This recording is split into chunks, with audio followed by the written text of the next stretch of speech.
आज हम लोग प्रोडक्शन चैप्टर में सेकेंड लॉन्ग क्वेश्चन को देखेंगे। सेकेंड जो हमारा पॉसिबल क्वेश्चन होगा, एक क्वेश्चन हमने लास्ट वीडियो में देखा हुआ था। आज हम लोग सेकेंड क्वेश्चन पे चलते हैं कि ये भी काफी इंपॉर्टेंट क्वेश्चन है, बार बार पूछा जाता है।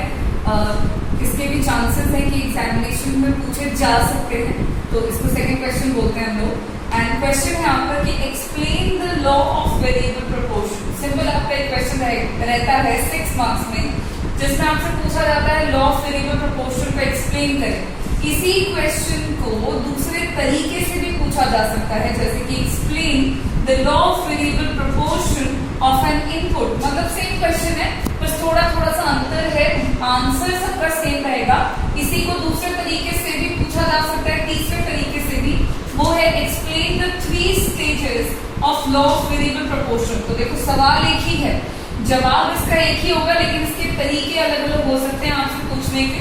तो इस तरह के क्वेश्चन में आपको क्या आंसर करना है, कैसे आंसर करना है, तो वो आप जरा समझ लीजिए। सिंपल सा सवाल में हमसे लॉ ऑफ वेरिएबल प्रोपोर्शन पूछा जा रहा है, और ये लॉ हमने पढ़ा हुआ है, ठीक है, हमने एक्सप्लेन किया है डिटेल में। तो जब भी आपसे लॉ पूछता है, 6 मार्क्स में पूछता है, तो इसका मतलब है कि उसके जितने भी बेसिक कंटेंट्स हैं, जो भी हमने पढ़े हुए हैं, वो सब आपको इसमें इंक्लूड करना है। अभी क्या क्या करेंगे, तो चलो देखो, सबसे पहले तो आपको डेफिनेशन बताना है लॉ का। आंसर हम देखते हैं कि कैसे इसका आंसर करेंगे। तो सबसे पहले आपको लॉ को एक्सप्लेन करना है, उसके मीनिंग को बताना है, उसके डेफिनेशन को बताना है। तो जैसे कि लॉ के बारे में हमने पढ़ा हुआ है कि according to this law, if we increase the unit of variable factor, जो कि कौन है, लेबर, कब, in the short run, first of all, total production increases at an increasing rate.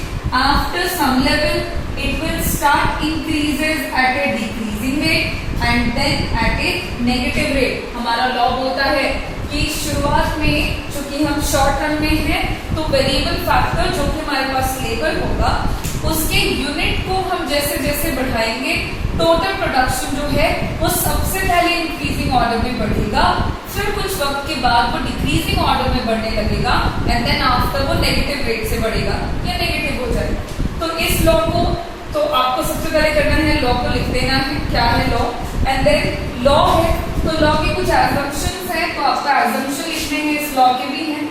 सबसे पहला एजम्पशन है शॉर्ट पीरियड ऑफ टाइम होना चाहिए। दूसरा एजम्पशन है कि लेबर जो है वही एकमात्र वेरिएबल फैक्टर होना चाहिए।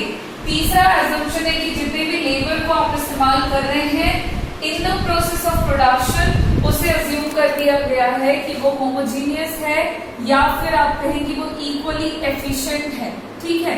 थर्ड जो है, नेक्स्ट जो एजम्पशन है वो ये है कि there is no change in state of technology. State of technology में किसी भी तरह का कोई भी चेंज नहीं हो रहा है। इन बातों को मान लिया गया है। जब आप ऐसा मान लोगे, आपको ये लॉ देखने को मिलेगा। तो हमने क्या करा है आंसर में, सबसे पहले लॉ का मीनिंग लिखेंगे, डेफिनेशन, देन आफ्टर हम उसका लिखने वाले हैं एजम्पशन, और फिर जो नेक्स्ट होगा वो होने वाला है एक्सप्लेनेशन। एजम्पशन के बाद आपको लॉ को एक्सप्लेन करना है, ठीक है।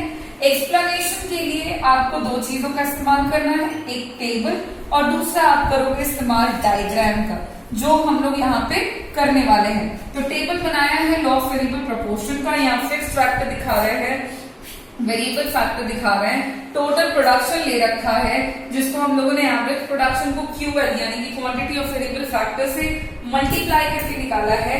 फिर यहाँ पर है आपका एवरेज प्रोडक्शन, जिसको टोटल प्रोडक्शन को क्वांटिटी ऑफ वेरिएबल फैक्टर से डिवाइड करके निकाला है, और देन है आपका मार्जिनल प्रोडक्शन, जिसका फॉर्मूला है MP of n is equals to TP of n minus TP of n minus 1। Then आप वेरिएबल फैक्टर ले रहे हो, फिक्स्ड फैक्टर, चूंकि फिक्स है तो वो एक पे फिक्स्ड है, कोई भी वैल्यू ले लो फिक्स रहेगा।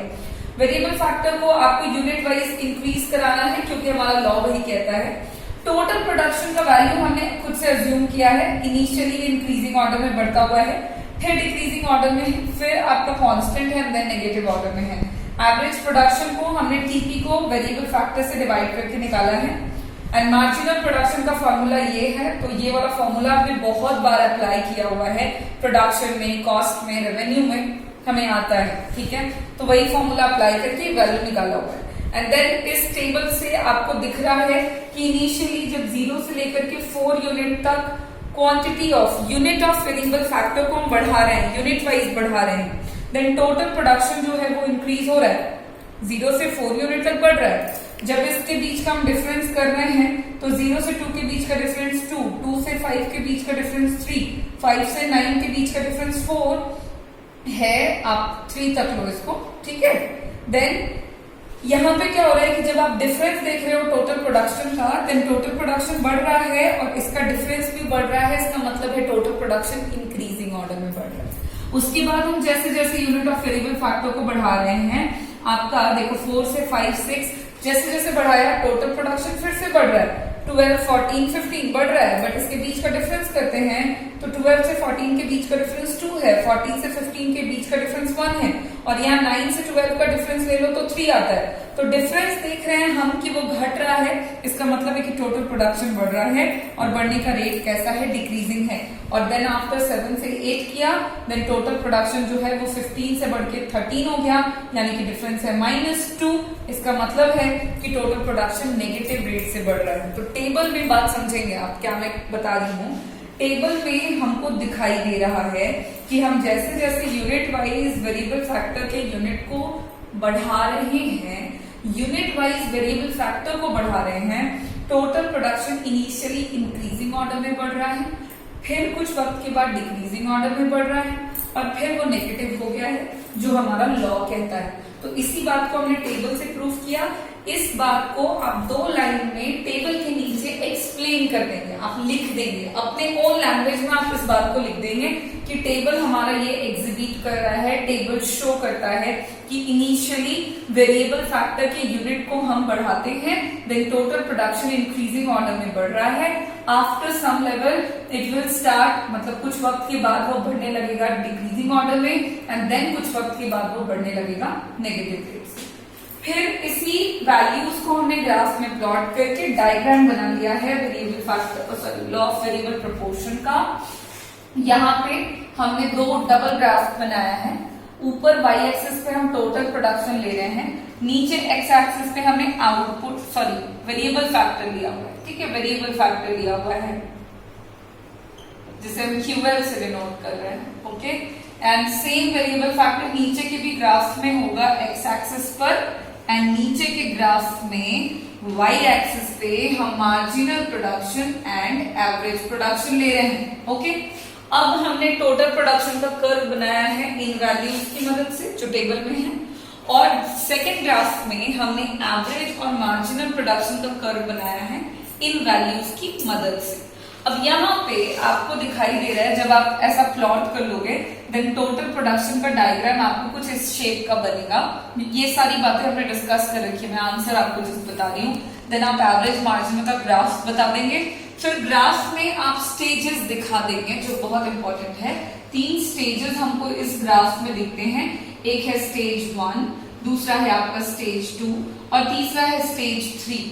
फिर स्टेज 1 में क्या दिखता है, तो स्टेज 1 में इंक्रीजिंग रिटर्न्स दिखता है, मतलब टोटल प्रोडक्शन बढ़ता है इंक्रीजिंग ऑर्डर में, जहां पे एवरेज और मार्जिनल दोनों के दोनों जो है वो बढ़ते हैं।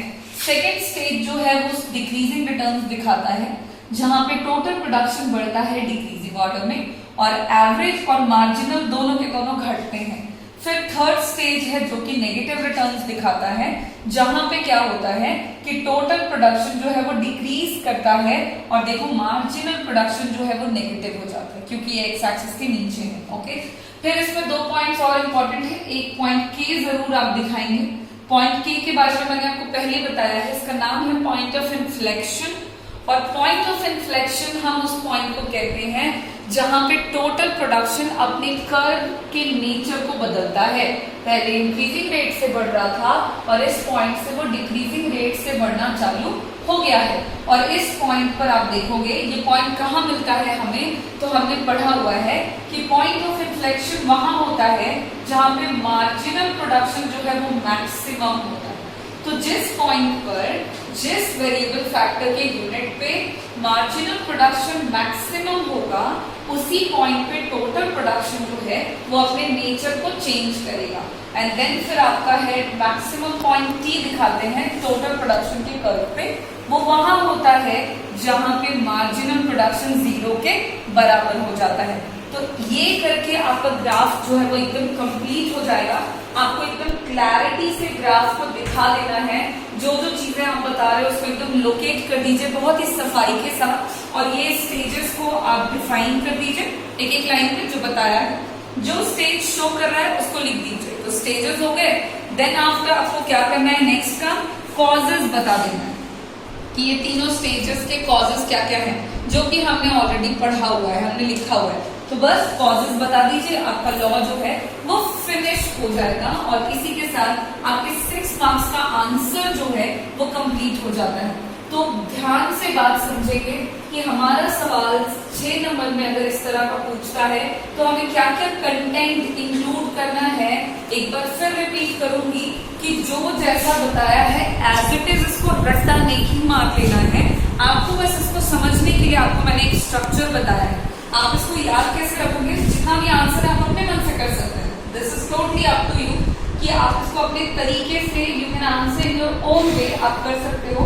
बस जानने वाली बातें क्या है, तो जब भी लॉ पूछे ना तो बस ध्यान में 5 बातें आ जानी चाहिए। सबसे पहले तो आप मीनिंग बताएंगे, ठीक है। सबसे पहले आप आंसर में मीनिंग बताओगे, फिर आप बताओगे एजम्पशंस, फिर आप बताओगे एक्सप्लेनेशन। एक्सप्लेनेशन के लिए आप क्या करोगे, आप टेबल यूज करोगे और आप ग्राफ यूज करोगे।